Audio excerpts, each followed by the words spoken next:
After months of negotiations, the City of Columbia has reached a deal with local union LiUNA 955 to implement new pay adjustments for city employees. However, the union says it still has concerns.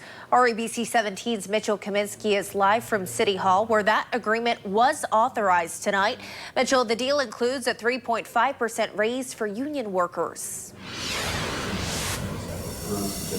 Yeah, Megan, LiUNA Local 955's roughly 300 members are going to be receiving a 2% increase at the start of the next fiscal year, which begins in October. That's going to be followed by another 1.5% increase in January. However, union representatives tell me that while members voted to ratify this agreement by a, quote, massive margin, they still have some concerns. The City of Columbia and LiUNA 955 have been locked in tense negotiations since April, with the union claiming bargaining sessions began with the city offering a 0% cost of living adjustment. When one side of the table says 0 and you have 6 negotiation sessions and they continue to say 0, it's a lot of wasted time for both sides. By July, the city's proposal had only gone up to 1%, leading workers to rally outside City Hall demanding better pay. All I want is for Columbia to hold true to its own promises. Another sticking point was outsourcing.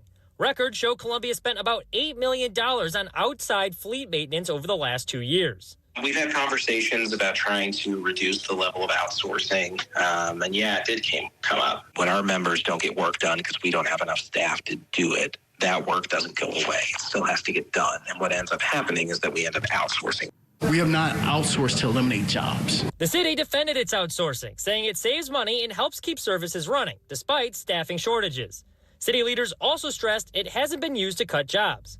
But that wasn't the only union concern not addressed in the deal. I think there's still some significant concerns about a significant amount of our members making under 19 an hour, under a living wage, and we're hopeful that we can get that addressed later this year or next year. But for where we are right now, this is a step in the right direction. State money as well. The new deal doesn't add any extra pay steps, which means employees who are at the top of their pay scale will not see the full raise next year.